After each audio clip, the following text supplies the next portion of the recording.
El 21 de febrer, Dia Internacional de la Llengua Materna. La llengua materna, o llengua primera, és la primera que aprenem durant el nostre procés de socialització. Aquest dia es celebra tots els anys. Enguany és un any especial. El 2019 és l'any internacional de les llengües indígenes, ja que així ho ha proclamat l'Organització de les Nacions Unides. Juntament amb l'ONU, volem fer palesa la importància que té la proclamació d'aquest any. Les llengües indígenes estan en perill de desaparició. Generalment són llengües minoritzades.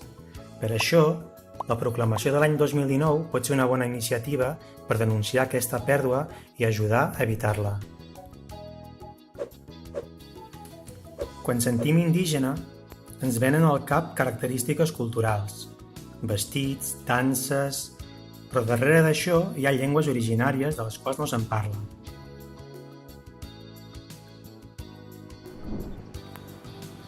Molts indígenes saben més d'una llengua. Malgrat això, deixen la seva llengua materna de banda i la substitueixen per la llengua hegemònica, convertint-se així en monolingües, sense ser conscients de l'avantatge que té ser multilingüe. Quan es perd una llengua es perden més coses. Per això, és millor sumar que restar.